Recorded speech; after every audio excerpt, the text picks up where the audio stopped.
Once upon a time in 19th century Germany, there lived a man whose words would shake the world.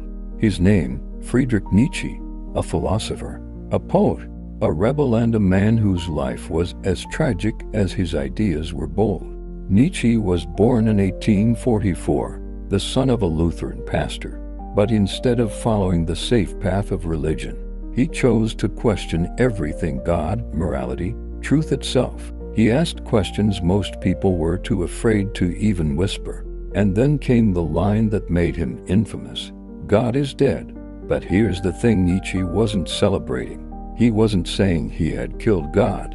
What he meant was this: in the modern world, science and reason were replacing faith, and people no longer truly lived by religious values. Humanity, he warned, was standing on the edge of a cliff. Without God, who would guide us? Nietzsche believed that old systems of morality were crumbling, and we needed to create new values for ourselves. Instead of relying on tradition, he urged people to live with courage, creativity, and strength. His vision was the Übermensch, or overman, a human being who rises above herd thinking, creates their own path, and lives with purpose. But while his ideas were powerful, Nietzsche's life was painfully fragile. He struggled with illness for most of his life: blinding migraines, failing eyesight, and loneliness.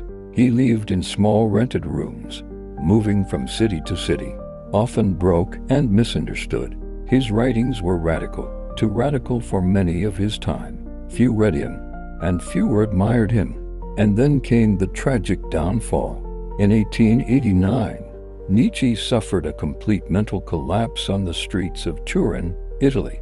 Legend says he saw a horse being beaten and threw his arms around it, weeping for its suffering. From that day forward, he never recovered his sanity.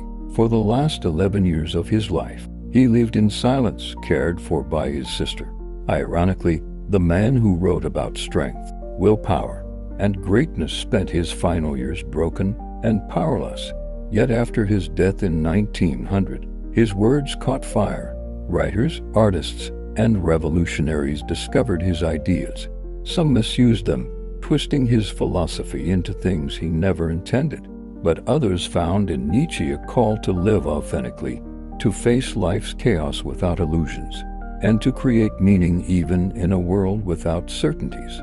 Today, Nietzsche remains one of the most controversial and fascinating philosophers in history. Was he a prophet of freedom, urging us to embrace life fully, or a dangerous voice, leading us into despair?